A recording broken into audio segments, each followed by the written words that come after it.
தேவநாமம் மகிமைப்படுவதாக. தேவநாமத்திற்கு மகிமை உண்டாவதாக.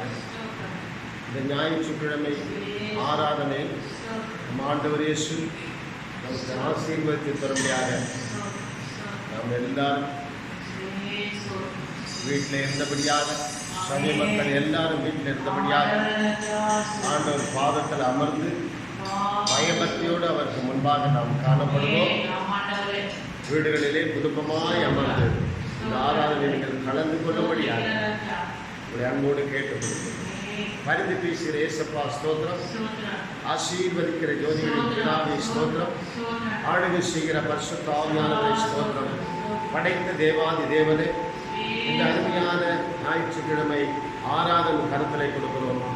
பாடல்கள், சங்கீத பகுதி, ஆராதனை, செய்தி, ஆசீர்வாத ஜபத்தை எங்களுக்கு ஆசீர்வதித்த அன்பான அப்போஸ்தலர் புதிய ஏற்பாட்டு சபை மக்களே, நீங்கள் எல்லாரும் உங்கள் வீடுகளிலே அமர்ந்து இந்த ஆராதனை ஆரம்பம் முதல் முடிவு பறிந்து வரையிலும் நீங்கள் உண்மையாய் கர்த்தருக்கு முன்பாக அமர்ந்த இந்த வார்த்தைகள், பாடல்கள் எல்லாவற்றிலும் கலந்து கொள்ள நீங்கள் ஆவியிலே நிறைந்து பாட கேட்க உடைய அன்போடு கேட்டுக்கொள்கிறேன்.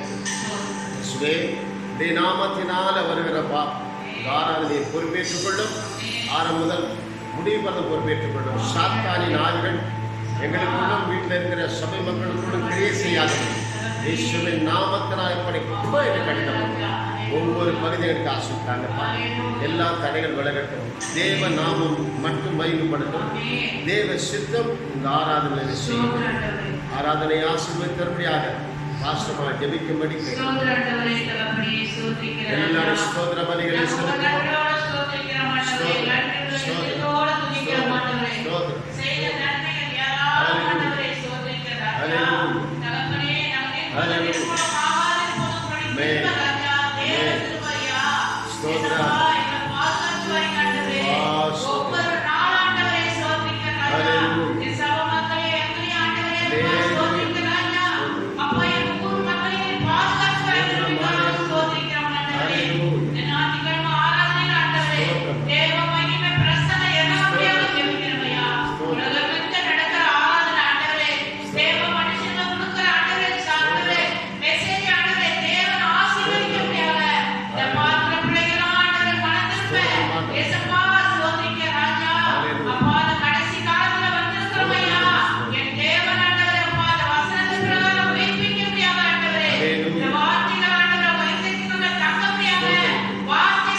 இயேசுவின் நாமத்தினாலே அடியேன் உங்களை வாழ்த்தி வரவேற்கிறேன்.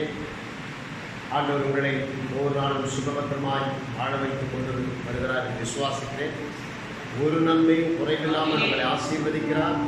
சகலமும் நன்மைக்கு ஏதுவாக மாற்றுகிறார் என்பதை நான் உங்களை விசுவாசித்து அந்த ஆராதனை கலந்து கொள்ளும்படியாக நன்றியுள்ள இருந்ததோடு உண்மையாய் தேவனுடைய பாதத்திலே நாம் அமர்ந்து ஒரு மனமாய் குடும்பமாய் அமர்ந்து இந்த ஆராதனைகள் எல்லாரும் குடும்பமாய் கலந்து கொள்ளும்படியாக உங்களை பட்சமாய் கேட்டுக்கொள்கிறேன். ஒரு பாடலை பாடி தேவநாமத்தை மகிமைப்படுத்துவோம். கர்த்தர் எனக்கு நன்மை செய்தபடியால் நான் அவரை பாடுவேன் என்று சங்கீதம் 13:6 தாவீது சொல்கிறார். இதே போல நமக்கு செய்த நன்மைகளை இந்த கொடூரமான காலத்திலே, இந்த கொடுமையான கொள்ளை நோயின் காலத்திலே கர்த்தர் நம்முடைய ஜீவனோடு வைத்திருக்கிறார். அந்த நன்றியுள்ளதோடு அவரை நாம் பாட்டினாலே மகிமைப்படுத்துவோமா? எல்லாரும் நீங்கள் அமர்ந்த இடத்திலே பாடலை பாடி கரங்களை தட்டி பாடலை பாடி தேவநாமத்தை மையப்படுத்தும். கிருபையால் நிலை நிற்கிறோ, உன் கிருபையால் நிலை நிற்கிறோ,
கிருபை. நம்மை ஒவ்வொரு நாளும் திருப்தியாக்குவது தேவ கிருபை. ஒவ்வொரு நாளும் நாம் தகுதி இல்லை என்றாலும், குறைகள் இருந்தாலும், குற்றங்கள் இருந்தாலும் கர்த்தர் நம்மை கிருபையாய் தாங்கி ஏற்றி சுமக்கிறார். நாம் நிர்மூலமாக அந்த நன்றியுள்ளே தொடரும். ஆண்டவரை ஒவ்வொரு நாளும் ஒவ்வொரு நிமிஷமும் நாம் அப்படியே ஒரு சங்கீத பகுதிக்கு கடந்து போகிறோம். எல்லாரும் நம்முடைய வேத புத்தகங்களை திருப்பிக் கொள்ளுங்கள்.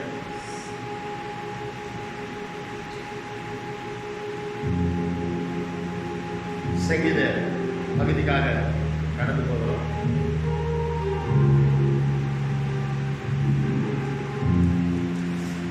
உங்கள் வேத புத்தகத்தை நீங்கள் திருப்பிக் கொள்ளுங்கள். சங்கீதம் 8.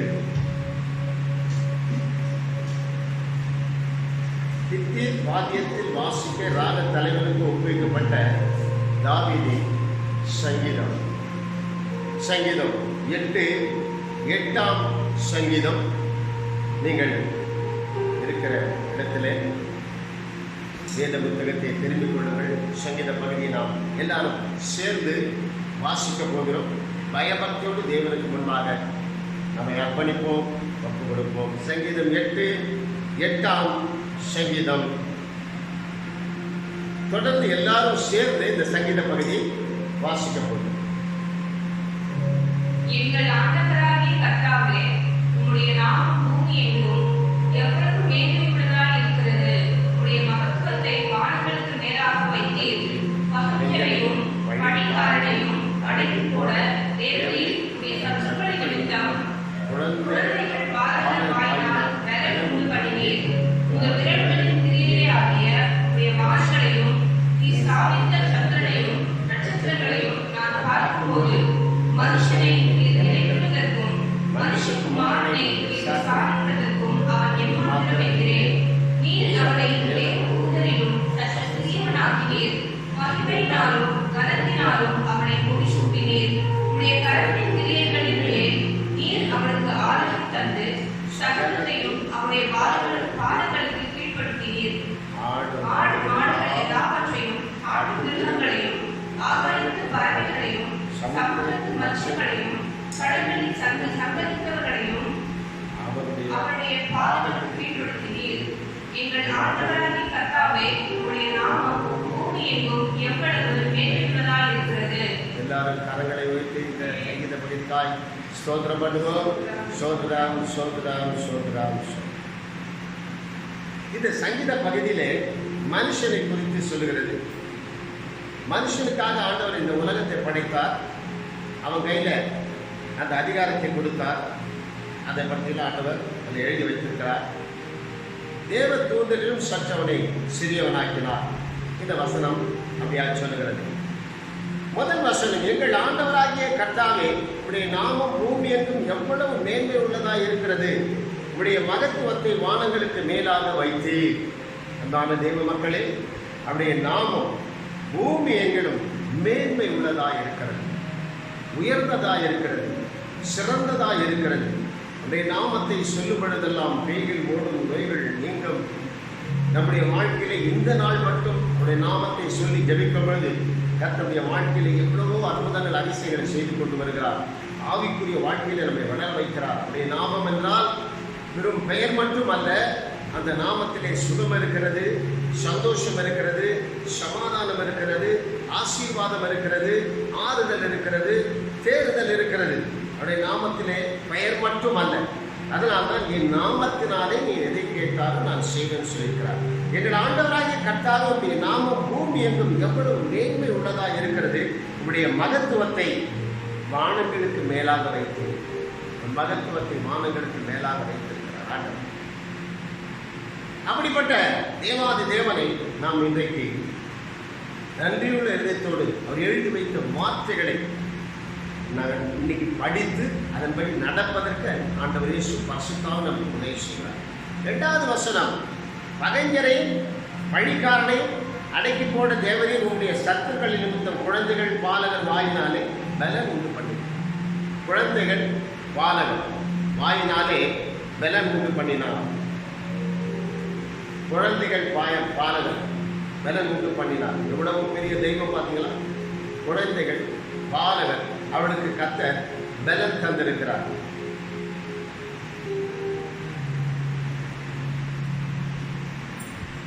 மூன்றாவது வசனம், உமது விரல்களின் கிரியையாகிய உம்முடைய வானங்களையும் நீ ஸ்தாபித்த சந்திரனையும் நட்சத்திரங்களையும் நான் பார்க்கும்போது மனுஷனை நீர் நினைக்கிறதற்கும் மனுஷகுமாரனை நீர் விசாரிக்கிறதற்கும் அவன் எம்மாத்திரம் என்கிறேன். நீர் அவனை தேவதூதரை சற்று சிறியவனாக்கினீர், மகிமையினாலும் கனத்தினாலும் அவனை முடிசூட்டினீர். பார்த்தீங்களா? ஆண்டவர் என்ன சொல்றாரு? உமது விரல்களினால் கிரியையாகிய உங்களுடைய வானங்களையும் நீ ஸ்தாபித்த சந்திரன் நட்சத்திரங்களையும் பார்க்கும் பொழுது, வார்த்தையினாலே ஒவ்வொன்றை கர்த்தர் உண்டாக்கிறார். வானமே, சூரியனை, சந்திரனை உண்டாக கடவுள் விரல்களின் கிரியை என்று சொல்லப்படுகிறது. அப்போ அதுக்கப்புறம் மனுஷனை நீ நினைக்கிறதுக்கும் மனுஷகுமாரனை விசாரிக்கிறதுக்கும் அவன் எம்மாத்திரம் என்கிறான்.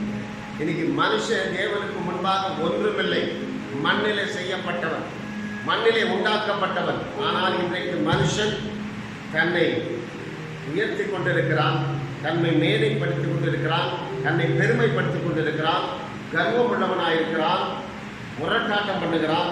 ஆனால் தேவனுக்கு முன்பாக அவன் ஒன்றுமே இல்லை. மனுஷனை ஆண்டவர் சொல்றார், ஒரு புல்லுக்கு ஒப்பா இருக்கிறேன்னு சொல்றார். காற்றடிச்சா அது விழுந்து போகும், மாலையிட அது வாடி போயிடும், அதன் பிறகு அது இருக்கிற இடமே தெரியாமல் போயிடும் சொல்லி மனுஷனுடைய வாழ்க்கை பற்றி இதே சங்கீதத்தில் ஆண்டவர் எழுதியிருக்கிறார் மனுஷன் பற்றி. ஆனால் இன்னைக்கு மனுஷன் தன்னை எவ்வளவு உயர்த்த வேண்டுமோ அவனும் உயர்த்தி கொண்டிருக்கிறான். அவன் உயர்த்துவதனாலே அவனுக்கு லாபம் என்ன? நஷ்டம்தானே தவிர லாபம் இல்லை. இந்த உலகத்தில் தான் அவனுக்கு லாபம். அன்பான தேவ மக்களே, தேவ தூதரிலும் சற்று மனுஷனை சிறியவனாக்கினார். அடுத்த வசனம் தொடர்ந்து வாசிப்போம். நீர் கரத்தின் கிரியைகளின் மேல் நீர் அவனுக்கு ஆளுகை தந்து சகலத்தையும் அவருடைய பாதங்களுக்கு கீழ்ப்படுத்தினீர். ஆடுகள் எல்லாவற்றையும், ஆட்டு மிருகங்களையும், ஆகாயத்து பறவைகளையும், சமுத்திரத்து மச்சங்களையும், கடல்களில் சங்கரித்தவைகளையும் அவருடைய பாதங்களுக்கு கீழ்ப்படுத்தினீர். ஆரம்பத்திலே ஆதியாகமத்திலே சொல்லப்பட்டிருக்கிறது, 1ஆம் அதிகாரத்திலே, நீங்க பலுகி பெருகி பூமியை நிரப்பி கீழ்ப்படுத்துங்கள் என்று சொல்லி கடவுள் ஆண்டு கொள்ளுங்கள் என்று ஆசீர்வதித்தார். அவன் கையில் எல்லாம் அவரை கொடுத்தார். கடைசியிலே ஒரு பழத்துக்காக கணவனும் மனைவியும் பிசாசின் சத்தத்தை கேட்டு அவர் கொடுத்த எல்லா மகிமையும் இழந்து போனார்கள். மனுஷன் தேவன் மகிமையில் அற்றவர்கள் ஆனார்கள். அதனால்தான் அவர்கள் ஓடி போய் ஒளிந்து கொண்டார்கள், சாத்தானுக்கு இடம் கொடுத்தார்கள். கர்த்தர் சொன்ன வார்த்தைக்கு அவர் கீழ்ப்படியாமல் போனார்கள். எல்லாவற்றையும் அவன் கையில் கொடுத்து நீ ஆண்டுகப்பான் ஆசீர்வதித்தார். ஆனால் மனுஷன் அதை பிசாசு கையில் கொடுத்துட்டான். இந்த பழத்துக்காக இவங்க எல்லாருமே 2 பேருமே பேய்க்கு அடிமை ஆகிட்டார்கள். கர்த்தர் சொன்ன வார்த்தை கீழ்ப்படியும். நன்மை தீமை அறியத்தக்க கனியை சாப்பிடாதன்னு சொன்னார்கள். ஆனால் அவன் சாப்பிட்டா பேய் வார்த்தைக்கு இடம் கொடுத்து சாப்பிட்டதுனாலே இவன் எல்லா மகிமையும் இழந்து போனான். அப்படியே மிருகங்கள்லாம் மனுஷனுக்கு விரோதமாக எழுந்தது. கடைசி வசனம், எங்கள் ஆண்டவராகிய கர்த்தாவே, உம்முடைய நாமம் பூமி எங்கும் எவ்வளவு மேன்மையுள்ளதாய் இருக்கிறது. கடைசி வசனம் சொல்கிறது. முதல் வசனமோ எவ்வளவு மேன்மை உள்ளதாயோ மகத்துவம் உள்ளதாய் இருக்கிறது சொல்கிறார். எங்கள் ஆண்டவராகிய கர்த்தாவே, உம்முடைய நாமம் பூமி எங்கும் எவ்வளவு மேன்மை உள்ளதாக இருக்கிறது. இன்றைக்கு பூமியில் எல்லா தேசத்திலும் தேவனை ஆராதிக்கிறார்கள், வேத வசனத்தை வாசிக்கிறார்கள். ஒவ்வொரு தேசத்திலும் தேவ பிள்ளைகள் இருக்கிறார்கள். மேன்மை உள்ளதாக ஒவ்வொரு தேசத்திலும் இந்த புத்தகம் எல்லா தேசத்திலும் பிரசரிக்கப்பட்டு விநியோகம் பண்ணி இதை படிக்கிறார்கள், அதன்படி நடக்கிறார்கள், சபைகள் நடத்துகிறார்கள், ஊழியங்கள் செய்கிறார்கள். எவ்வளவு மேன்மை உள்ளதாக இருக்கிறது. பூமி எங்கும் எவ்வளவு மேன்மை உள்ளதாக. அன்பான தேவ மக்களே, தேவனுடைய இந்த நாமம் எவ்வளவு மேன்மை உள்ளது. காற்றையும் கடலையும் அதற்றினார், கடல் மீது நடந்தார், மரித்தார், 3ஆம் நாள் உயிரோடு எழுந்தார். மரித்தேன், சதா காலம் உயிரோடு இருக்கிறேன், சகல நாட்களிலும் உலகத்தின் முடிவு பறிந்தவர்களோடு கொண்டிருக்கிறேன். எவ்வளவு மேன்மை உள்ளதாக இருக்கிறது. அப்படி மேன்மையுள்ள தெய்வத்தை நம் எல்லாருடைய கண்களை மூடி, நாம் கண்களை மூடி வானத்துக்கு நேராக நாம் அவரை நோக்கி பார்ப்போமா? அப்படியே ஒரு 5 நிமிஷம் கர்த்தரை ஆராதிப்போமா? அவர் செய்த நன்மைகளை சொல்லி, அவர் நம்மை ஒவ்வொரு நாளும் பாதுகாக்கிறாரே, நன்மையினால் முடிசூட்டுகிறாரே, ஒவ்வொரு நாளும் நம்மை ஆசீர்வதிக்கிறாரே, ஒரு நன்மையும் குறைவில்லாமல் ஆசீர்வதிக்கிறாரே. ஓ, அவர் சர்வ வல்லமுள்ள தேவன், அவர் சமாதான பிரபு, அவர் நித்திய பிதா, அவர் ஆலோசனை கர்த்தர், வெண்கல கதவுகளை உடைக்கிறவர், இரும்பு தாழ்பாளைகளை முறிக்கிறவர். ஓ, அவர் பெரியவர், அவர் வல்லவர், அவர் பரிசுத்தர், சேனைகளின் கர்த்தர் பரிசுத்தர், சேனைகளின் கர்த்தர் பரிசுத்தர், சேனைகளின் கர்த்தர் பரிசுத்தர். எல்லாரும் கண்களை மூடி, ஆண்டவர் இம்மட்டுமாய் நம்ம நடத்தி கொண்டு வருகிறாரே, இனிமேல நடத்த போகிறாரே, அந்த பெரிதான கிருபைக்காய் கர்த்தரை உயர்த்துவோமா, மகிமைப்படுத்துவோமா? அவர் நாமம் எவ்வளவு மேன்மை உள்ளதாய் இருக்கிறது. ஓ, பூமி எங்க அவர் நாமம் மேன்மை உள்ளதாய் இருக்கிறது.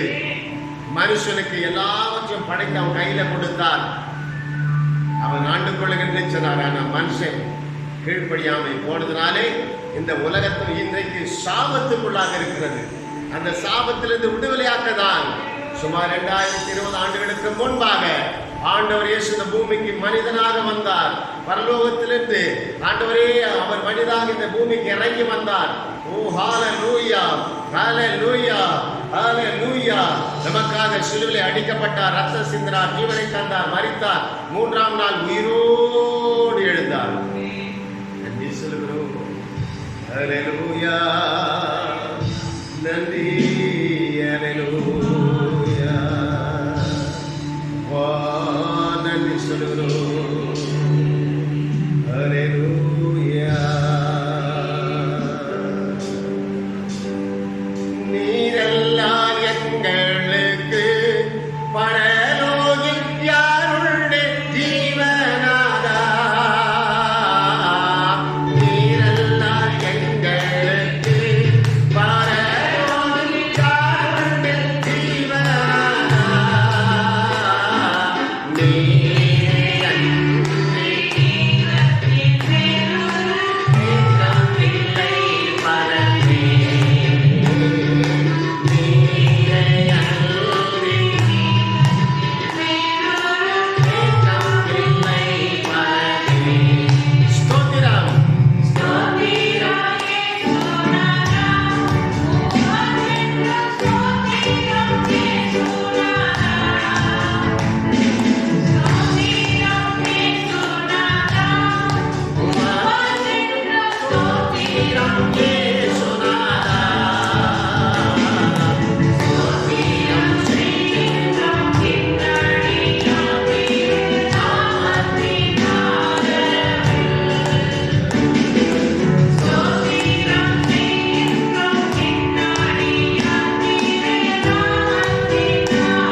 கரங்களிலே தாங்கிக் கொண்டு போவார்கள். உன் வலது பக்கத்தில் 1000 பேரும் 10,000 பேரும் விழுந்தாலும் பக்கத்தில் அது உன்னை அணுகாது. உன் கண்களால் நீ காண்பாய். பொல்லாப்புனக்கு நேரிடாது. வாதை உன் கூடாரத்தை அணுகாது. தேவ தூதரும் சற்று சிறியவனாக்கிறார். எல்லா பவரை கொடுத்தோம், மனுஷன் இழந்து போயிட்டான். அதனாலதான் அவர் திரும்பமாக இழந்தது போனதை தேடும் ரட்சிக்குமே மனுஷகுமாரன் வந்தார். திரும்பமாக அவர் சிலுவிலே நமக்கு ரட்சிப்பை இலவசமாய் கொடுத்தார். மரித்து உயிர் தேர்ந்த நித்திய ஜீவனை கர்த்தர் நமக்கு அளித்திருக்கிறார். அவரை யாரெல்லாம் விசுவாசித்து நடக்கிறார்களோ அவர்களுக்கு அந்த நித்திய ஜீவன் கிடைக்கும். அவர்களுக்கு அந்த நித்திய ஜீவனை கிடைக்கும். அதற்காக தான் ஆண்டவர் இயேசு இந்த பூமிக்கு வந்தார். அழிவில்லாத, முடிவில்லாத, நிரந்தரமான ஒரு வாழ்க்கை மரித்த பிறகு அல்லது வருகையில் எடுத்துக்கொண்ட பிறகு நமக்கு கொடுப்பதற்காக ஆண்டவர் இயேசு இந்த பூமிக்கு வந்தார். அந்த நித்திய வாழ்க்கை கொடுப்பதற்காக வந்தார். அதனால்தான் எல்லாருடைய பாவங்களுக்காக அவர் சிலுவையிலே அறையப்பட்டார், மரணித்தார், உயிர் தெழுந்தார். அதனால்தான் சொன்னார், என் மரணத்தை நினைவு கூறுங்கள், என்னை நினைவு கூறுங்கள், மரணத்தை தெரிவிக்கிறீர்கள். ஓ, எவ்வளவு பெரிய தேவாதி தேவன்! ஓ, ஹல்லேலூயா, ஹல்லேலூயா, ஹல்லேலூயா. அப்பாவுடைய சமூகத்திலே நித்திய பேரின்பம் உண்டப்பா. ஹல்லேலூயா, நன்றி சொல்லுகிறப்பா. ஹல்லேலூயா, பரிபூர்ண ஆனந்தம் உண்டுப்பா ஒரு வலது பாரிசத்திலே. நன்றி சொல்லுகிறப்பா. நன்றிப்பா தெய்வமே, உமக்கு நன்றியப்பா. ஒவ்வொரு நாளைகளை சுகமாய் வாழ வைக்கிறவரே, ஒவ்வொரு நாளைகளை பாதுகாக்கிறவரே, உடைய கரங்களை நாளைகளை மூடிக்கொள்ளுகிறவரே, நன்றி உள்ள இதயத்தோடு நாங்கள் உமக்கு நன்றி சொல்லுகிறோம். நன்றி சொல்லுகிறோம். மோசமான கொடூரமான இந்த காலத்திலே கர்த்தர் நம்மை நேர்த்தியாய் வாழ வைக்கிறார். ஆண்டவர் எழுதின வசனம், கர்த்தர் அதின் காலத்தில் நேர்த்தியாய் செய்திருக்கிறார். இந்த கொடூரமான கொள்ளை நோயின் காலத்திலே கர்த்தர் நம்மை நேர்த்தியாய் நடத்தி கொண்டு வருகிறார். அந்த கிருபைக்காக நாம் எல்லாரும் நன்றி சொல்லுவோமா? நன்றி சொல்லுவோமா? அப்படியே கரங்களை உயர்த்துவோம். ஓ, நன்றி நன்றி நன்றி ராஜா. கைவிடா தெய்வமே, கருணையில் சிகரமே, மெய்யான தெய்வமே, என் வாழ்வின் பாக்கியமே, முழந்தால் படித்து எல்லாரும் பாடுவோமா? முழுவதும் தருகிறே. ஒப்பு கொடுப்போமா? முழந்தால் படித்து முழுவதும் தருகிறே. எல்லாரும் பாடுவோம். நானும் என் வீட்டாரும் உமையே சேவிப்போம், உமக்காய் ஓடுவோம், உங்கள் நாமம் சொல்லுவோம். அன்றைக்கு நோவாவின் குடும்பம் மேடைக்குள்ளே காப்பாற்றப்பட்டது. இன்றைக்கு நீங்களும் நானும் தேவ சபையா இருக்கிறோம். இந்த சபை காப்பாற்றப்படலாம். இந்த சபை கடைசி நாட்களில் எடுத்துக் கொள்ளப்படலாம். உங்கள் குடும்பத்திலே யாராகிலும் அப்படி ரட்சிக்கப்படாமல் இருந்தால், அந்த நோவா பேழைக்குள்ளே அவர் குடும்பம் ரட்சிக்கப்பட்டது போல நீங்கள் உங்கள் குடும்பமாய் ரட்சிக்கப்படுவதற்கு அவளுக்காக பாரப்படுங்க, ஷோம் பண்ணுங்க. நானும் என் வீட்டாலும் என்றால் கர்த்தரை சேவிப்பேன். யோசுவா சொன்னார். இதுபோல நீங்களும் இருக்க வேண்டும். இந்த வருடத்தின் முடிவுக்குள்ளே உங்கள் குடும்பமாய் நீங்கள் ரட்சிக்கப்பட்டு சபையிலே வந்து நீங்கள் ஆராதிக்க சகல துதிகர மகிமை நமக்கே செலுத்துகிறது. எல்லாரும் தாழ்த்தும் ஐயாங்களோடு பேசி நாமத்தை மகிமைப்படுத்தி தடைகள் விலகல் இயேசு கிறிஸ்து மேலான நாமத்தால் ஜெபித்தோம். ஜெபம் கேட்டீர், அப்படியே செய்தீர். எங்கள் நல்ல பிதாவே, ஆமென். நாம் எல்லாராமே சொல்லுவோமா? அன்பான தேவ மக்களே,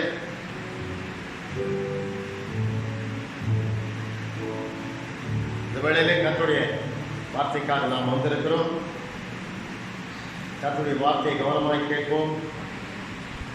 உங்கள் வேத புஸ்தகத்தை திருப்பிக் கொள்ளுங்கள். உங்கள் இருந்த இடத்திலே பயபக்தியோடு வேத புத்தகத்தை திருப்பிக் கொள்ளுங்கள். நீங்கள் தினந்தோறும் வேதத்தை வாசிக்கிறீர்கள், ஜெபிக்கிறீர்கள், ஆவிலே நிரம்புகிறீர்கள் என்று நான் விசுவாசிக்கிறேன். ஏனென்றால் நமக்குள்ளே இயேசுநாதர் இருக்கிறார், உங்களுக்குள்ளே இருக்கிறார். அவரை நாம் ஏமாற்றக்கூடாது. இந்த நேரங்களெல்லாம் நாம் வீணடிக்கக்கூடாது. ஸ்தோத்திரம். எரேமியா எழுதின புஸ்தகம் 10ஆம் அதிகாரம் 10ஆம் வசனம். சபை மக்களே, மற்ற ஜனங்களே, வேத புத்தகங்களை நீங்கள் திரும்பிக் கொள்ளுங்கள். எரேமியா எழுதின தீர்க்கதரிசன புஸ்தகம் 10ஆம் அதிகாரம் 10ஆம் வசனம். கர்த்தரோ மெய்யான தெய்வம், அவர் ஜீவனுள்ள தேவன், நித்திய ராஜா. அவருடைய கோபத்தினால் பூமி அதிரும், அவருடைய உக்கிரத்தை ஜாதிகள் சகிக்க மாட்டார்கள். அல்லேலூயா. கர்த்தரோ மெய்யான தெய்வம். அன்பான தேவ மக்களே, இன்றைக்கு உங்களுடைய கண்களையும் என் கண்களையும் கர்த்தர் திறந்திருக்கிறார். அதனால தான் இன்னைக்கு மெய்யான தெய்வத்தை ஆராதிக்க வந்திருக்கிறோம். அவருடைய வார்த்தைகளை நம்ம கேட்பதற்கு செவி கொடுக்க வந்திருக்கிறோம். அதனால தான் இன்றைக்கும் நம்மை ஜீவனோடு வைத்திருக்கிறார். கர்த்தரோ மெய்யான தெய்வம், அவர் ஜீவனுள்ள தேவன், நித்திய ராஜா. அப்ப மெய்யான தெய்வம் என்றால் அப்ப உலகத்திலே வேற ஒன்று இருக்கிறது. பொய்யான தெய்வம்.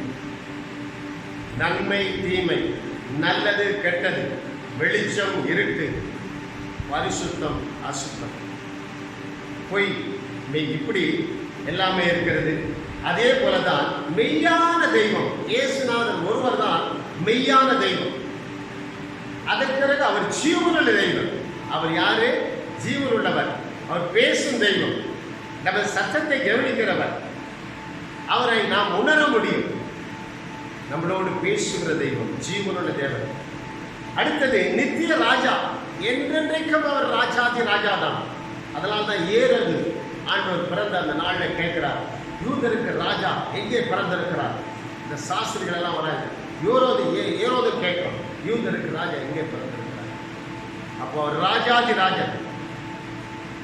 அப்போ நித்திய ராஜா, என்றென்றைக்கு அவர் தான் ராஜா. ஆனால் உலகத்திலே 5 வருடங்கள் தான். அதுக்கிடையில கூட அந்த ஆட்சிகள் மாறலாம். ஆனால் இயேசுநாதன் என்றென்றைக்கும் ராஜாதி ராஜனாக இருக்கிறார். அவர் சொல்றார், அடுத்தவர் சொல்றார், அவருடைய கோபத்தினால பூமி அதிரும், அவருடைய உக்கிரகத்தை ஜாதிகள் சகிக்க மாட்டார்கள். அவருடைய கோபம் வந்தா, உக்கிரகம் வந்தா யாராலும் சகிக்கவே முடியாது. ஆனால் புதிய ஏற்பாட்டில் ஆண்டவர் அப்படி சொல்லலை. நான் உலகத்தை அழிக்க வரல, ரட்சிக்க வரல, நான் உலகத்தை ரட்சிக்க வரல, உலக ரட்சகராக வந்தேன்னு சொல்லி இயேசுநாதர் சொல்லிட்டார். அடுத்த வருஷம் வாசிப்போம் 11. வானத்தையும் பூமியையும் உண்டாக்காத தெய்வங்கள் பூமியிலும் இந்த வானத்தின் கீழும் இராதபடிக்கு அழிந்து போகும் என்பதை அவர்களுக்கு சொல்லுங்கள். ஆண்டவர் இதெல்லாம் எழுதி வைத்துக்க நிறைவேறி கொண்டிருக்கிறது. அடுத்த வசனம் சொல்ல, வானத்தின் பூமியை உண்டாக்காத தெய்வங்கள் பூமியிலும் இந்த வானத்தின் கீழும் இராதபடிக்கு அழிந்து போகும் என்பதை அவர்களுக்கு சொல்லுங்கள்.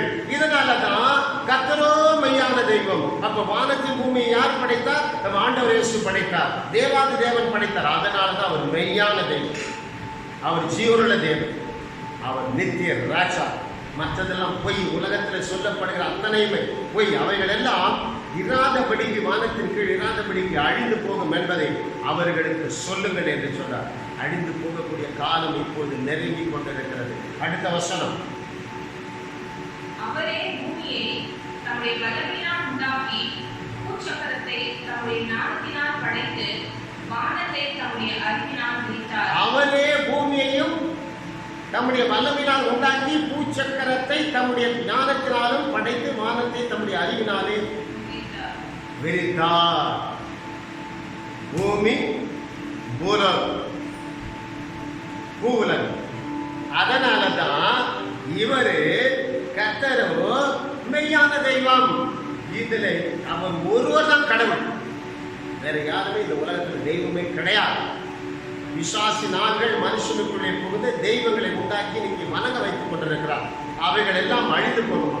அவர் மெய்யான தெய்வம் என்றால் அவர்தான் மான பூமி சூரியன் எல்லாவற்றையும் படைச்சு கடைசியில் மனுஷனை மண்ணில் உண்டாக்கி அவனுக்கு ஜீவ சுவாசத்தை அவனை ஜீவாக்குவார். அதனால்தான் அவர் மெய்யான கடவுள். மற்றதெல்லாம் உலகத்திலே பொய்யான கடவுள். இது ஆண்டவர் படைத்த உலகம், இது ஆண்டவர் படைத்த பூமி. தண்ணீர் மேலே பூமி நிலப்பரப்பை உண்டாக்கினார். அதனால்தான் அவர் மெய்யான தெய்வம். மற்றதெல்லாம் பொய்யானது, அது அழிந்து போகும். 14 மனுஷர் அனைவரும் அறிவில்லாமல் மிருக குணமுள்ளவர்கள் ஆனார்கள். கர்த்தர் அனைவரும் வாக்கித்த சுரூபங்களாலே வெட்டி போகிறார்கள். அவர்கள் வாக்கித்த விக்கிரகம் பொய்யே, அவைகளில் ஆவி இல்லை. பொய்யே வந்துச்சா? அவர் மெய்யான தெய்வம், மற்றதெல்லாம் பொய்யே. கர்த்தர் அனைவரும் என்ன பண்றான்? வாக்கித்த சுரூபம், இந்த சிலைகள், அந்த விக்கிரகங்களை அவன் செய்தான். அதுக்கப்புறம் அதுக்கு என்ன இல்லையா? அதுக்கு ஆவி கிடையாது. பார்த்தீங்களா? இவர் தேவன் ஆவியாக இருக்கிறார். அவரை தொழுது கொள்ளுகிறவர்கள் ஆவியோடும் உண்மையோடும் தொழுது கொள்ளுங்கள். பார்த்தீங்களா? இது மனுஷன் செய்யலாம் விக்கிரகத்தை. அப்போ மனுஷன் எப்படிமா செய்யற கடவுள் என்று வணங்க முடியும். அதனால் ஆண்டவர் சொல்றாரு, மனுஷன் வார்ப்பித்தான், கட்டா வார்ப்பித்தான், விக்கிரகம் பொய், அவைகளில் ஆவிகள் கிடையாது. அதனால தான் கர்த்தரே மெய்யான தெய்வம். அவரை தவிர இந்த உலகத்தில் வேறு ஒரு தெய்வமும் கிடையவே கிடையாது. 15ஆம் வசனம், அவைகள் மாயையும் மகா எத்தமான கிரியையுமாய் இருக்கிறது. அவைகள் மாயை மகா எத்தமான எத்தான கிரியா இருக்கிறது. அதுக்கப்புறம் அவைகள் விசாரிக்கப்படும் நாளிலே அழியும். விசாரிக்கப்படும் இல்லையா? நாளிலே அழியும். அது விசாரிக்கப்படும், அது அழியும். அப்போ இன்றைக்கு உலகத்திலே பிசாசி நாள்கள் உலகத்தில் சுத்தி கொண்டிருக்கிறது. 30 கோடி தேவதைகள் என்று சொல்லுகிறார்கள். இவைகள் எல்லாம் ஒரு நாளைக்கு விசாரிக்கப்படும். அதே போல இயேசுவை ஏற்றுக்கொள்ளாதவர்கள், அவர்களை கர்த்தர் விசாரிக்கிறார். அதுதான் நியாயத்தீர்ப்பு. கடைசியில் அவர்கள் தள்ளப்படுகிற இடம் நரகம். பிசாசி நாள்கள் விசாரிக்கப்படுவார்கள். இயேசுவை ஏற்றுக்கொள்ளாதவர்கள், ஏற்றுக்கொண்டு பின்மாறி போனவர்கள், அவர்களும் விசாரிக்கப்படுவார்கள். கர்த்தரோ மெய்யான தெய்வம். யோவான் 17:3. யோவான் 17:3.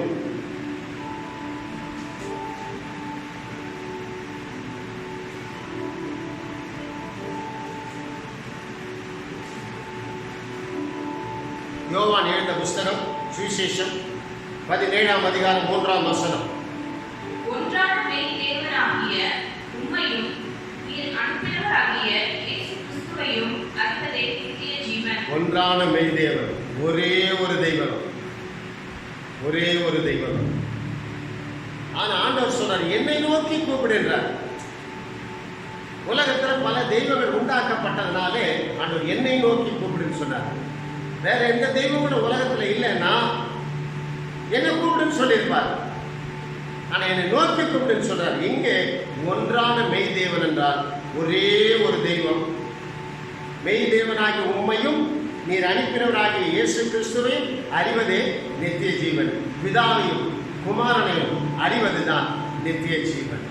அழிவில்லாத ஒரு வாழ்க்கை, முடிவில்லாத ஒரு வாழ்க்கை ஆண்டவர் கொடுக்க. எப்போனா அவங்களை அறிஞ்சாதான் அந்த வாழ்க்கை நமக்கு கிடைக்கும். 1 யோவான் 5ஆம் அதிகாரத்திலே 20ஆம் வசனம். 1 யோவான் 5:20.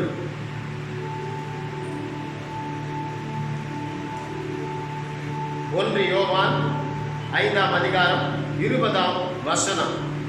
அன்றியும் நாம் சத்தியம் உள்ளவரை அறிந்து கொள்வதற்கு தேவனுடைய குமாரன் வந்து நமக்கு புத்தியை தந்திருக்கிறார் என்றும் அறிவோம். அவருடைய குமாரனாகிய இயேசு கிறிஸ்து என்னப்பட்ட சத்தியம் உள்ளவர்களுக்கும் இருக்கிறோம். இவரே மெய்யான தேவன், நித்திய ஜீவனுமாய் இருக்கிறார். இவரே மெய்யான தேவன், இவரே நித்திய ஜீவன். யாராலையும் மாற்றவே முடியாது. அவர் தான் மெய்யான கடவுள், ஒரே ஒரு கடவுள். அவர் பேசுற கடவுள், விசாரிக்கிற கடவுள், ஆதரிக்கிற கடவுள், நம்ம ஏற்றுக்கொள்ளுகிற கடவுள், பாவிகளை தேடி வந்த கடவுள், ரட்சித்த கடவுள், ஒரே ஒரு கடவுள். அவர்தான் மெய்யான தெய்வம், சத்தியம் உள்ளவர். அவர் சத்தியமுள்ள தெய்வம். அறிந்து கொள்வதற்கு தேவனுடைய குமாரன் வந்து, இயேசுநாதர் நமக்கு வந்து புத்தியை தந்திருக்கிறார் என்று அறிவோம். இயேசுநாதர் நமக்கு வந்து அந்த பிதாவையும் குமாரனையும் நித்திய ஜீவனை கொடுக்கிற அவர்களை அறிந்து கொள்வதற்கு நமக்கு அறிவை தந்திருக்கிறார். அவருடைய குமாரனாகிய இயேசு கிறிஸ்து என்னப்பட்ட சத்தியம் உள்ளவர்கள், அவர் சத்தியம் உள்ள தெய்வம், உண்மையான கடவுள். அவருக்குள்ளே நாம் இருக்கிறோம். ரட்சிக்கப்பட்ட பிறகு நாம் அவருக்குள்ளே, அவர் நமக்குள்ளே வந்துட்டார். இவரே மெய்யான தேவனும் நித்திய ஜீவனுமாய் இருக்கிறார். 1 தீமோத்தேயு 2:4. 1 தீமோத்தேயு 2:4.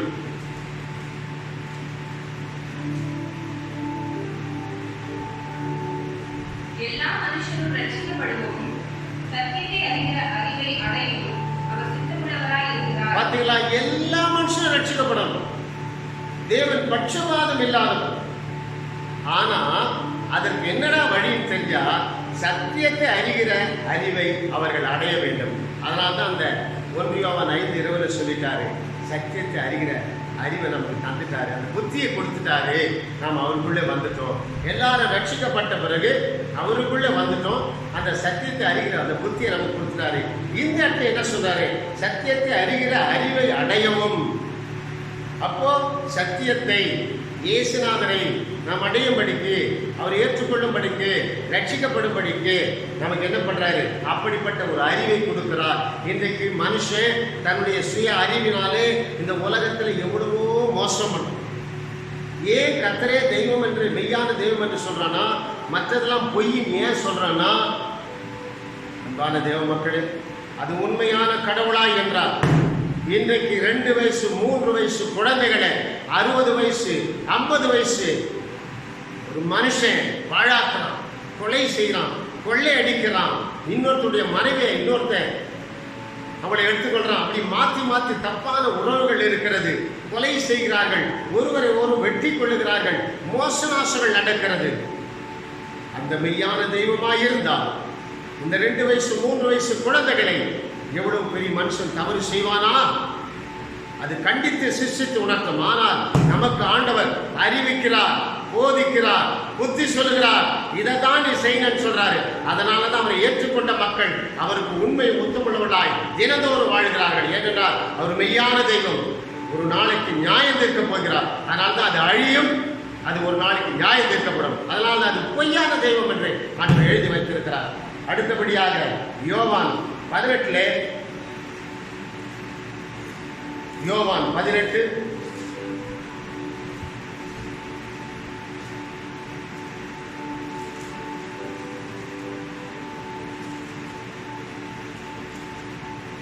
37 38. யோவான் 18 37. அவரை நோக்கி, அப்படியானால் நீ ராஜாவோ என்றான். இயேசு பிரதியுத்தரமாக, நீ சொல்லுகிறபடி நான் ராஜாதான். சத்தியத்தை குறித்து சாட்சி கொடுக்க நான் பிறந்தேன். இதற்காகவே இந்த உலகத்தில் வந்தேன். சத்தியவான் எவரும் என் சத்தம் கேட்கிறான் என்றார். அல்லேலூயா, அல்லேலூயா. சத்தியவான் எவனும் அவர் சத்தத்தை கேட்கிறார். நீங்களும் நானும் சத்தியவான்கள். அவருடைய சத்தத்தை இன்றைக்கு மட்டுமல்ல, அவர் வருகிற வரைக்கும் கேட்டாதான், வரும்போது அந்த சத்தத்தை கேட்டு நம்ம எடுத்துக்கொள்ளப்படுவார். நாம் ஆயத்தமா இருக்கும். சத்தியவான் எவனும் அவர் சத்தத்தை கேட்கிறான் வேதம் சொல்லுது. அந்த பிலாத்தியை சொல்றான், நீ ராஜாவோ? இங்கே பாருங்க, அவரே நித்திய ராஜா, மெய்யான கடவுள். அவர் தான் மெய்யான கடவுள், ஒரே கடவுள். அதுக்கப்புறம் நான் சத்தியத்தை குறித்து சாட்சி கொடுக்க வந்தேன். இந்த உலகத்தில் வந்து சத்தியவான் எவனும் சத்தம் கேட்கிறான், என் சத்தத்தை கேட்கிறான். நீங்களும் நானும் சத்தியவான்கள். இன்றைக்கு மட்டுமல்ல, தினந்தோறும் இயேசுவின் சத்தத்தை கேட்க வேண்டும். அதற்காக தான் அவர் அறிவும் புத்தியை கொடுத்திருக்கிறார். ரட்சிக்கப்பட்ட பிறகு நம் சத்தியத்தை அறிகின்ற அறிவை அடையவும் ஆண்டவர் நம்மை ரட்சித்திருக்கிறார். சத்தத்தை தினந்தோறும் கேட்கணும். அடுத்த வசனம் வாசிங்க. அதற்கு பிலாத்து, சத்தியமாவது என்ன என்றான். மறுபடியும் அவர் யூதர்களிடத்தில் வெளியே வந்து, நான் அவரிடத்தில் ஒரு குற்றமும் காணேன். 8:46. யோவான் 8:46. என்னிடத்தில் பாவம் உண்டென்று உங்களில் யார் என்னை குற்றப்படுத்தக்கூடும்? நான் சத்தியத்தை சொல்லியிருக்க நீங்கள் ஏன் என்னை விசுவாசிக்கிறதில்லை? இப்போ இதுல ஒரு உண்மை தெரிகிறது நமக்கு. அவன் 38 அவனே கேட்கிறான். அதற்கு பிலாத்து சத்தியமாவது என்ன என்றான். சத்தியம்னா என்னப்பான்னு கேட்கிறான்.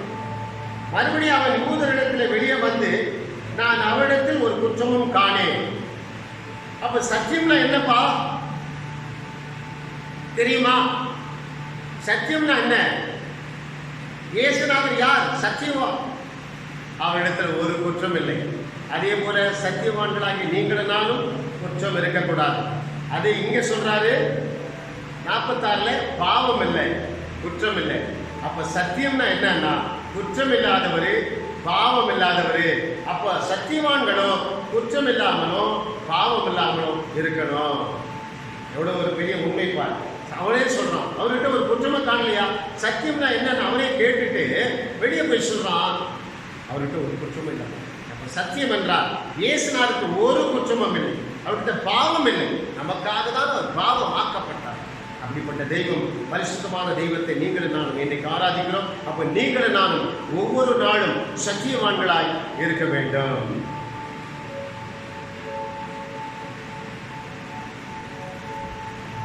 யோவான் 3:16. தேவன் நம்முடைய ஒரே பேரான குமாரனை விசுவாசிக்கிறவன் எவனோ அவன் கெட்டுப் போகாமல் நித்திய ஜீவனை அடையும்படிக்கு அவரை தந்தருளி இவ்வளவாய் உலகத்தில் அன்பு கூர்ந்தார். இயேசுநாதர் வந்தது இந்த பூமிக்கு தன் மக்களுக்கு, தன் பிள்ளைகளுக்கு அந்த அழிவில்லாத ஒரு வாழ்க்கை, அந்த நித்திய வாழ்க்கை, முடிவில்லாத ஒரு வாழ்க்கையை கொடுப்பதற்காகத்தான் இந்த பூமிக்கு அவர் மனுஷனாக. எல்லாரும் இறந்த பிறகு என்ன நடக்குதுன்னு தெரியாது. ஆனால் கிறிஸ்தவ மக்களுக்கு மட்டும்தான், சத்தியத்தை அறிந்தவர்களுக்கு மட்டும்தான், சத்தியவான்களுக்கு மட்டும்தான், பிதாவையும் குமாரனை அறிந்தவர்களுக்கு மட்டும்தான் மரித்த பிறகு என்ன நடக்கிறது என்பது தெரியும். மரித்த பிறகு ஒரு உலகம் இருக்கிறது, அதுதான் பரலோக ராஜ்யம், அதுதான் மோட்சலோகம், அதுதான் சொர்க்கலோகம். ஆனால் உலகத்து மக்கள் இயேசுவை ஏற்றுக்கொள்ளாதவர்களுக்கு அவர்கள் சொல்லுவார்கள், மரித்த பிறகு 7 பிறவி இருக்கிறது, அவன் எப்படி பிறப்பானு தெரியாது. இதெல்லாம் பொய். ஒரே ஒரு பிறப்பு, மரணம் சரீரத்திலே, 2வது மரணம் ஆத்மாவிலே. ஆகினாலே 7 பிறப்பும் கிடையாது, ஒரே ஒரு பிறவிதான்.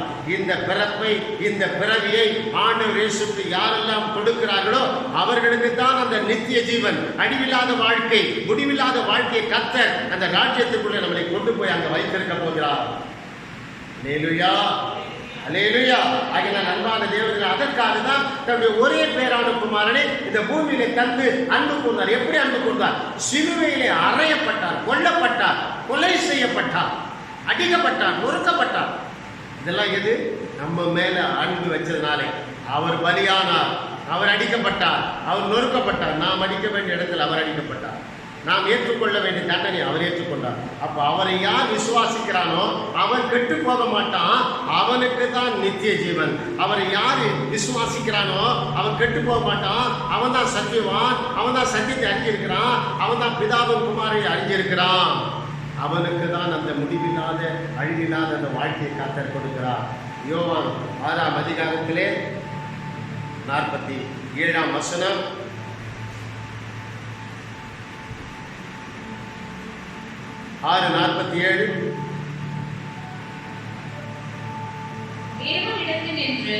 யோவான் 6:47. என்னிடத்தில் விசுவாசமாய் இருக்கிறவனுக்கு நித்திய ஜீவன் உண்டென்று. பாத்தீங்களா? மறுபடியும் என்ன சொல்றார் பாரு, என்னிடத்தில் விசுவாசமாய் உள்ளவனுக்கு நித்திய ஜீவன் உண்டென்று மெய்யாகவே மெய்யாகவே. ஒரு சில இடங்களில் இயேசுநாதர் மெய்யாகவே மெய்யாகவே என்ற வார்த்தை யூஸ் பண்ணுறார். யோவான் புஸ்தகத்தில் அதிகமாக நித்திய ஜீவனை குறித்து தான் யோவான் எழுதியிருக்கிறார். அன்பான தேவ மக்களே, கடவுள் வந்ததே இந்த உலகத்தில் இருக்கிற மக்கள், எல்லா மக்களையும் ரட்சிக்கப்பட்டு சத்தியத்தை அறிந்த பிறகு அவரை நித்திய ஜீவனை கொடுப்பதற்காக அவர் வரும்போது ஆயத்தமாக இருக்கிறவர்களை எடுத்துக்கொள்வார். அவர்கள் தான் சத்தியவான்கள், அவர்கள் தான் சத்தியத்தை அறிந்தவர்கள். ஒரு நாளைக்கு மட்டுமல்ல, வருகிற வரைக்கும் நீங்களும் நானும் சத்தியத்தை அறிய வேண்டும், பிதாவையும் குமாரனை அறிந்து கொள்ள வேண்டும். அந்த அறிவை நமக்கு தந்திருக்கிறார். அவர்களுக்கு தான் அந்த நித்திய ஜீவன். இங்கே சொல்றாரு,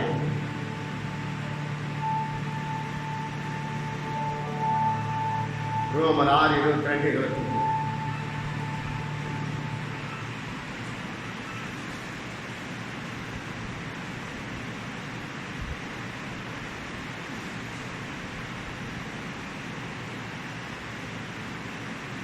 இப்பொழுது நீங்கள் பாவத்தினின்று விடுதலையாக்கப்பட்டு தேவனுக்கு அடிமைகளானதினால் பரிசுத்தமாகுதல் உங்களுக்கு கிடைக்கும் பலன் முடிவோ நித்திய ஜீவன். பரிசுத்தமாய் வாழ்கிறவனுக்கு முடிவு என்னடானா, பலன் என்னடானா நித்திய ஜீவன், அழிவில்லாத வாழ்க்கை, முடிவில்லாத வாழ்க்கை. எப்போ கிடைக்குது அவனுக்கு? இந்த சத்தியத்தை அறிஞ்சிக்கிறான், பிதாவை குமாரனை அறிஞ்சிக்கிறான், இந்த அறிவு அவனுக்கு நம்ம ஆண்டவர் கொடுக்குற அறிவை அவன் ஏற்றுக்கொள்றான், அதை வைத்து தினந்தோறும் வேதத்தை வாசிக்கிறான். பாவத்திலிருந்து விடுதலையாக்கப்பட்டோம், தேவனுக்கு அடிமையாடினால் பரிசுத்தமாகுதல். தினந்தோறும் நீங்களும் நான் பரிசுத்தமாகிறோம். அதற்கு கிடைக்கும் பலன் முடிவு நித்திய ஜீவன். இதை தினந்தோறும் நீ பிரிச்ச வாசித்து அந்த அறிவை நீங்கள் அடைஞ்சிருக்கிற கர்த்தர் கொடுத்திருக்கிறார். அந்த அறிவின் மூலமாக தெரிந்து கொண்டு வாழ்ந்தார் உனக்கு நித்திய ஜீவன். அடுத்த வசனம், பாவத்தின் சம்பளம் மரணம், தேவனுடைய கிருபை வருமோ நம்முடைய கர்த்தராகிய இயேசு கிறிஸ்துவினால் உண்டான நித்திய ஜீவன். பார்த்தீங்களா? பரிசுத்தமாக்குதலின் பலன் நித்திய ஜீவன், அழிவில்லாத வாழ்க்கை, நிரந்தரமான வாழ்க்கை. பாவம் செய்கிறவன் அதுக்கு பலன் மரணம். மரணம் என்றால் சரீரத்திலே மரணம் நடக்கிறது. இந்த மரணம், இரண்டாவது மரணம், நரகத்திலே தள்ளப்படுவார்கள். அப்போ பாவம் செய்தவனுக்கு இந்த மரணத்திலிருந்து அவன் போயிட்டாலும் அடுத்த மரணம், அவன் ரெண்டாவது மரணம் அவனுக்கு. இங்கேருந்து போனால் அவன் பாதாளத்தில் இருப்பான், கிறிஸ்துக்குள்ளே தான் அவன் பரதீசில் இருப்பான். ரெண்டாவது மரணத்தில் நியாயத்திற்கு நிற்கும் போது அவன் நியாயத்திற்கு தள்ளப்படுவான்.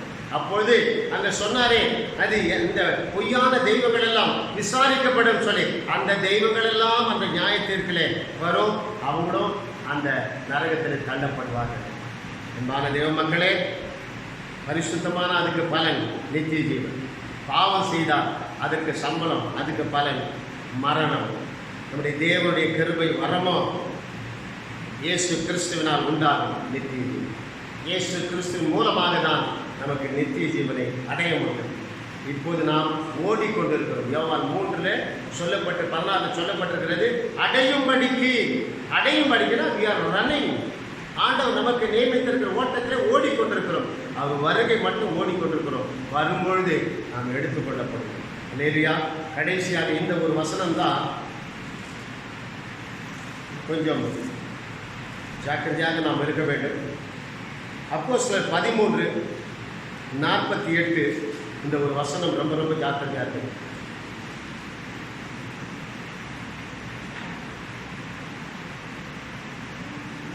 புறஜாதியார் அதை கேட்டு சந்தோஷப்பட்டு கர்த்தருடைய வசனத்தை மகிமைப்படுத்தினார்கள். நித்திய ஜீவனுக்கு நியமிக்கப்பட்டவர்கள் எவர்களோ அவர்கள் விசுவாசித்தார்கள். யூதர்களுக்கு போய் சொல்றாங்க, பவுலும் பர்னபாவும் போய் போதிக்கிறாங்க. அவங்க வெறுக்கிறாங்க, அவங்க தள்ளுறாங்க, ஏற்றுக்கொள்ளலை. அப்படியே புறஜாதி மக்களுக்கு போய் சொல்றாங்க. அவங்க என்ன பண்றாங்க? புறஜாதியார் அதை கேட்டு சந்தோஷப்பட்டு கர்த்தருடைய வசனத்தை மகிமைப்படுத்தினார்கள். நித்திய ஜீவனுக்கு நியமிக்கப்பட்டவர்கள் எவர்களோ அவர்கள் விசுவாசித்தார்கள். அன்பான தேவ மக்களே, இந்த கடைசி வார்த்தை ரொம்ப ரொம்ப முக்கியமானது. நித்திய ஜீவனுக்கு நியமிக்கப்பட்டவர்கள் யார்? அது அவங்களுக்கு தெரியும். அவங்க என்ன பண்ணுவாங்களாம்? அவரை விசுவாசிப்பார்கள். நித்திய ஜீவனுக்கு நியமிக்கப்பட்டவர்கள் யார் என்றால், யாரெல்லாம் இந்த வசனத்தை, இயேசுநாதரை, பிதாவை விசுவாசிக்கிறார்களோ, தினந்தோறும் சத்தியத்தை அறிந்து விடுதலை ஆகுகிறார்களோ, தினந்தோறும் ஜெபிக்க, துதிக்க, வேத வாசிக்க, அவர் சத்தத்தை, சத்தியவானாய் இருந்து சத்தத்தை யார் கேட்கிறானோ அவன்தான் நித்திய ஜீவனுக்கு நியமிக்கப்பட்டவன். இந்த வசனம் ரொம்ப ரொம்ப சாக்கிரதையாக இதை நீங்க வாசித்து எப்படி நடக்க வேண்டும் என்று ஆவியார் உங்களுக்கு உணர்த்துவார். நித்திய ஜீவனுக்கு நியமிக்கப்பட்டவர்கள் எவர்களோ அவர்கள் விசுவாசிப்பார்கள். விசுவாசித்தால்தான் அந்த நித்திய ஜீவன் கிடைக்கும். அப்போ நீங்களும் நானும் நித்திய ஜீவனுக்கு நியமிக்கப்பட்டிருக்கிறோமா இல்லையா என்பதை அவர்களுடைய உள்ளத்திலே ஆண்டவர் இயேசு உங்களுக்கு புரிய வைப்பார். பரிசுத்த ஆவியானவர் உணர்த்துவார். அன்பான தேவ மக்களே, ஒரே பேரான குமாரன், மெய்யான கடவுள், நித்திய ராஜா, அவர்தான் உண்மையுள்ள கடவுள், அவர்தான் மெய்யான கடவுள், வானத்தையும் பூமியும் படைத்த கடவுள். வேற எதுவுமே இந்த உலகத்தில் கடவுள் ஒரே பேரான குமாரன். அவர் எதற்கு வந்தார்னா நித்திய ஜீவனை கொடுப்பதற்காக தான். அன்பான தேவ மக்களே, நாம் நித்திய ஜீவனுக்கு நியமிக்கப்பட்டிருக்கிறோமா இல்லையா என்பதை அவர்கள் மனசாட்சியை தெரியும். இல்லை என்றால் இன்றைய தினத்திலிருந்தால் நீங்கள் இயேசுநாதரை தினத்தோறும் விசுவாசிப்போம், வசனத்தை விசுவாசிப்போம், அனுப்பினவரை விசுவாசிப்போம், சத்தியவான்களாக இருப்போம், சத்தத்தை கேட்போம், சத்தியத்தை நாம் அறிந்து தினந்தோறும் ரட்சிக்கப்பட்டு வருகையிலே எடுத்துக்கொள்ளும். என் கண்களை மூடுவோம். எங்கள் அன்பு தெய்வம் இயேசுவை, இந்த வேளையிலும் கூட அப்பா உம்முடைய வார்த்தைகளை எங்களுக்கு தந்தேன். நித்திய ஜீவனை யார் அடைவான்? நித்திய ஜீவனை யார் அடைவான்? யாரெல்லாம் நியமிக்கப்பட்டிருக்கிறார்களோ அவர்கள் நித்திய ஜீவனை அடைவார்கள் என்றால் யாரெல்லாம் என்றால் அவரை விசுவாசிக்கிறவர்கள் தான் நித்திய ஜீவனை அடைய முடியும் என்று வேதம் சொல்கிறது. அப்போ இயேசுநாதர் சத்தியவான், அவரிடத்தில் ஒரு குற்றமும் இல்லை, அவரிடத்தில் ஒரு பாவம் இல்லை. அப்போ சத்தத்தை கேட்கிற சத்தியவான்களாகிய நீங்களும் நானும் தினந்தோறும் ஒரு குற்றமும் இல்லாமல், பாவம் இல்லாமல், ஆவி ஆத்மா சரீரம் மூன்றும் குற்றமற்றதாய் காக்கப்பட வேண்டும். நாலு தேவ மக்களே, தினந்தோறும் வேதத்தை வாசித்து நாம் நித்திய ஜீவனுக்கு வருகைக்கு எடுத்துக் கொள்ளப்படுவோம், ஆயத்தமாகுவோம். அது வரைக்கும் நாம் ஆண்டவர் நமக்கு இருக்க நியமித்திருக்க ஓட்டத்தை அடையும்படி ஓடுவோம். கர்த்தர் பெரிய காரியங்களை செய்வார். அன்பான தேவ மக்களே, இந்த நாளிலும் கூட கர்த்தாவே, இந்த கொரோனா வியாதினாலே உலகத்தில் ஒவ்வொரு தேசத்திலும் மக்கள் ஒவ்வொரு நாளும் மரித்து கொண்டிருக்கிறார்கள். இந்த கொடிய நோய், இந்த கொள்ளை நோய் ஒவ்வொரு மனுஷனை சாகடித்துக் கொண்டிருக்கிறது.